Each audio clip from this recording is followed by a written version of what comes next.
ছাড়পত্র। সুকান্ত ভট্টাচার্য। যে শিশু ভূমিষ্ঠ হলো আজ রাত্রে, তার মুখে খবর পেলুম সে পেয়েছে ছাড়পত্র 1।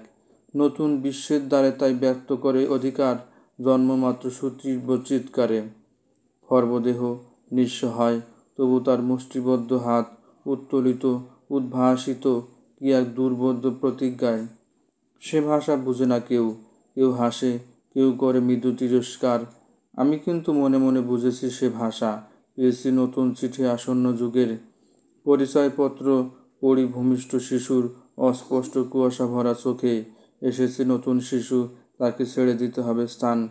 জীর্ণ পৃথিবীতে ব্যর্থ, মৃত্যু আর ধ্বংসস্তূপ পিঠে চলে যেতে হবে আমাদের। চলে যাব, তবু আজ যতক্ষণ দেহে আছে প্রাণ, প্রাণপণে পৃথিবীর সরাব জঞ্জাল। বিশ্বকে শিশুর বাসযোগ্য করে যাব আমি। নবজাতকের কাছে এই আমার দৃঢ় অঙ্গীকার। অবশেষে সব কাজ সেরে আমার দেহের রক্তে নতুন শিশুকে করে যাব আশীর্বাদ, তারপর হব ইতিহাস।